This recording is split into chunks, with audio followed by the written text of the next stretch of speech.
Ya, halo. Jumpa lagi dengan Kapadokom di sini. Bapak Ibu, saudara-saudari, khususnya penggemar pertanian. Hari ini saya berada di kebun mbahnya Kapa juga.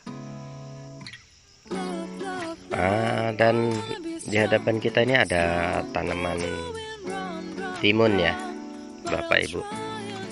Ini tanaman timunnya udah mulai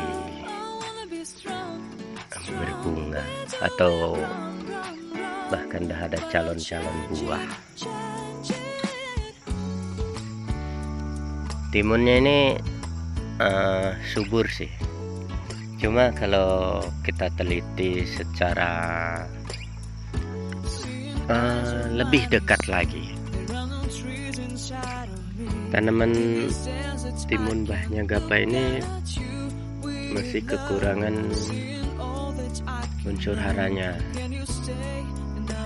Dia kekurangan unsur N-nya ya, Bapak Ibu. Kenapa saya katakan kekurangan unsur N-nya? Karena di sini batangnya ini masih kecil-kecil dan pertumbuhannya tidak maksimal. Tapi untuk tanaman sambilan, karena mbahnya Gapa ini dia bekerjanya tidak fokus di pertanian, jadi dia ada waktu sejam 2 jam dia pulang nyangkul tanam ini ya seperti inilah hasilnya. Kerjaannya sambilan atau tidak fokus, makanya pupuknya juga agak kekurangan atau untuk tanamannya kurang tercukupi. Dan di sana itu kita jumpai daun-daun yang agak-agak menguning, itu kekurangan unsur N. Karena dan dari tekstur tanahnya, posisinya ini agak bukit atau miring. Jadi kalau hujan kan otomatis sekali masuk ke kolam semua. Makanya ini pupuknya sebenarnya tidak boleh ditabur, harus ditugal ya teman-teman, dibikinin lubang itu, pupuknya dimasukkan dalam lubang, habis itu ditimbun lagi. Tapi ya lumayanlah sebagai pekerjaan sambilan nanam sayuran atau timun ini udah lumayan.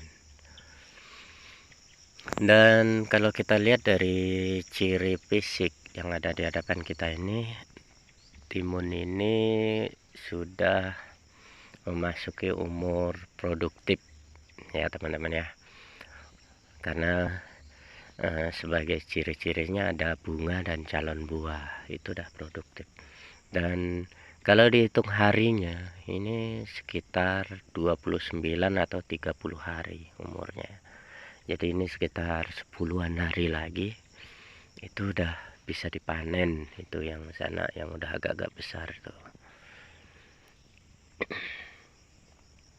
Karena budidaya timun ini sangat mudah teman-teman, atau timun ini mudah tumbuh asal dia memiliki unsur hara yang cukup, tanah yang gembur, dan yang pasti subur ya tanahnya. Kalau udah gembur harus subur, dia mudah tumbuhnya.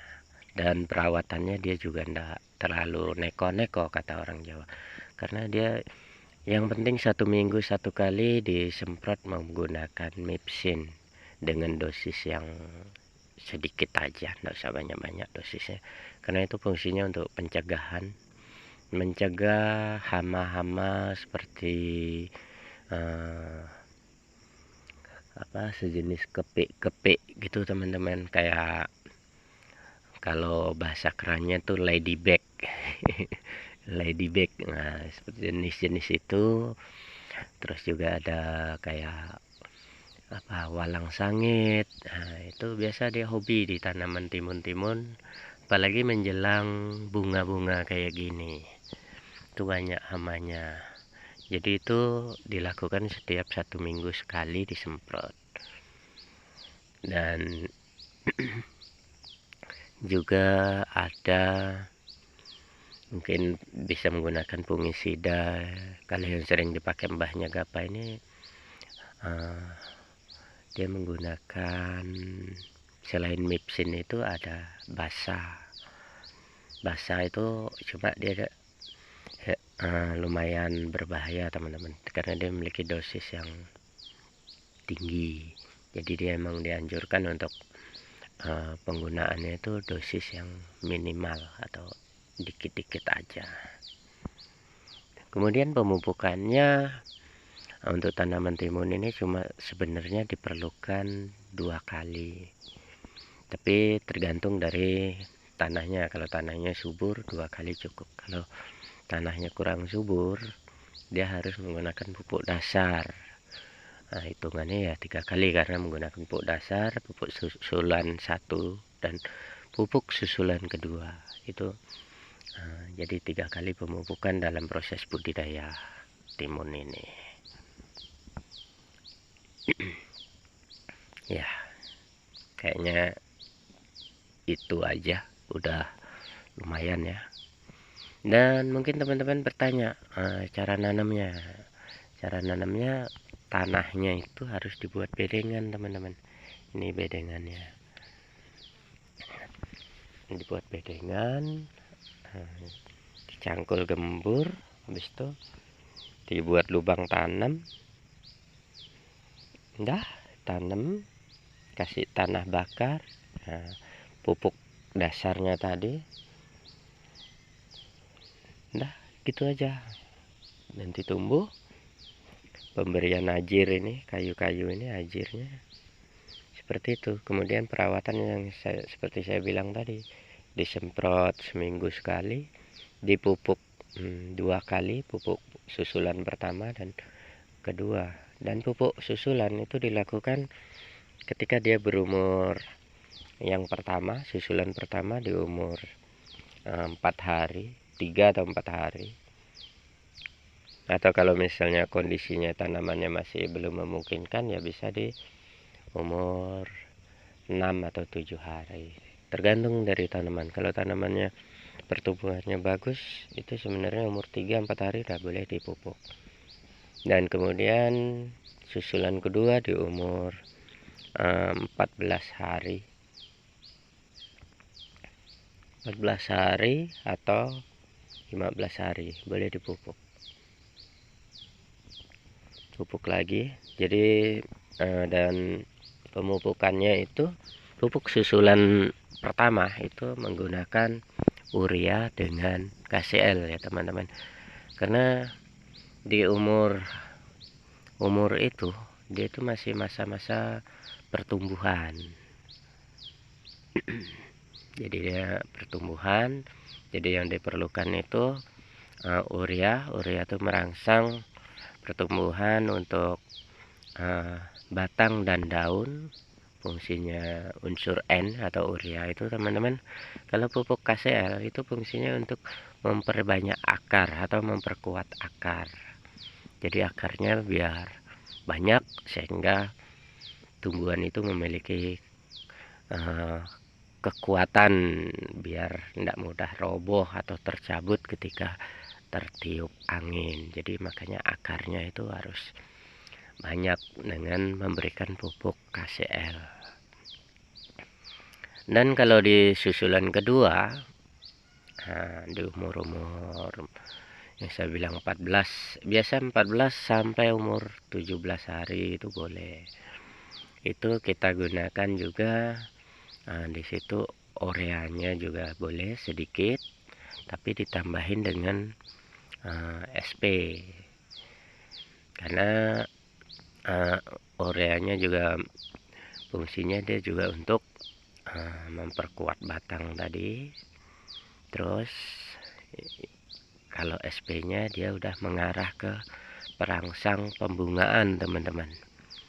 Kalau saat ini atau kondisi saat ini di daerah saya khususnya susah mencari SP.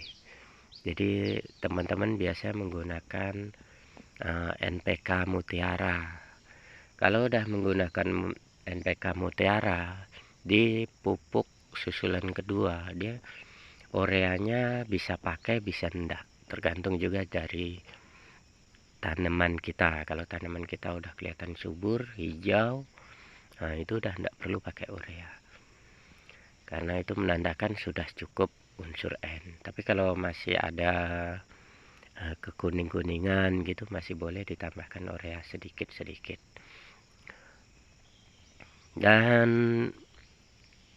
kalau diperlukan lagi teman-teman, kalau misalnya tanaman itu belum kira-kira belum, buahnya itu belum bisa maksimal, itu juga boleh dipupuk lagi teman-teman, ketika dia memiliki umur 27 sampai 29. Memang di umur-umur seperti ini itu dia udah berbunga. Tapi kalau kita menggunakan pupuk kimia atau pupuk yang kita beli di pasar-pasar itu kan dia cepat teman-teman diserap tanaman. Dia cuma memiliki umur paling kisaran 3 sampai 4 hari itu di tanah, dia udah terserap oleh tanaman. Jadi boleh dipupuk, bahkan dia tambah mempercepat pembesaran di buah-buahnya. Nah, seperti itu teman-teman. Itu supaya buahnya itu lebih maksimal atau seperti yang kita inginin. Oke ya teman-teman, cukup jelas di budidaya timun ini. Dan sebagai informasi, di Kapuas Hulu timun saat ini di tingkat petani itu harganya 10.000 per kilo ya teman-teman. Dan kita umur budidaya cukup 40 hari, 1 bulan lebih. Jadi kalau teman-teman berminat, peluang masih terbuka di wilayah Kapuas Hulu budidaya timun. Apalagi musim penghujan ini teman-teman, banyak orang memerlukan sayur mayur. Oke, terima kasih. Demikian informasi dari Gapadogom hari ini. Semoga bermanfaat. Sukses selalu dan tetap dukung dan support channel Gapadogom dengan like, comment, subscribe, dan boleh dibagikan ke teman-teman yang lainnya. Oke, selamat pagi.